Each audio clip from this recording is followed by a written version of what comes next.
Don't be too much give attention to people. किनभने मान्छेहरूलाई धेरै टेन्सन दिनु हुँदैन।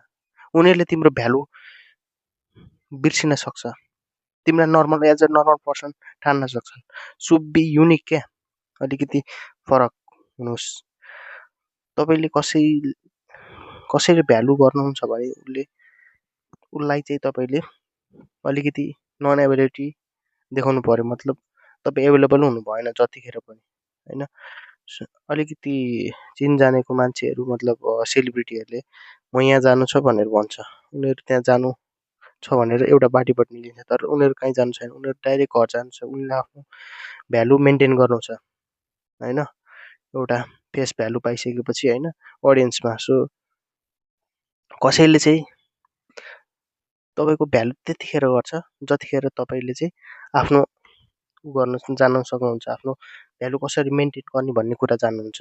So do not give too much attention to people क्या। मान्छेहरूले त्यस्तो एटेन्सन नदिनुहोस्, होइन।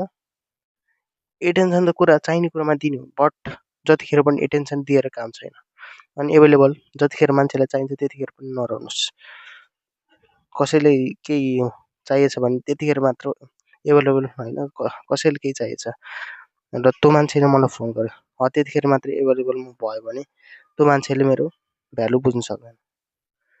त्यो मान्छेले भन्ला यो मान्छे अलिकति एटिट्युड बढी भएछ तपाईँ भन्ला, तर त्यो मान्छेले तपाईँलाई नर्मल एज अ हुन्छ नि, यो त छै गएको छ नि भन्ने एउटा एकदम नर्मल टाइपको बिहेभ मतलब सम्झिन्छ, दिमागमा त्यस्तो छाप हुन्छ तपाईँप्रति। So do not be available any time and do not give attention to much to people.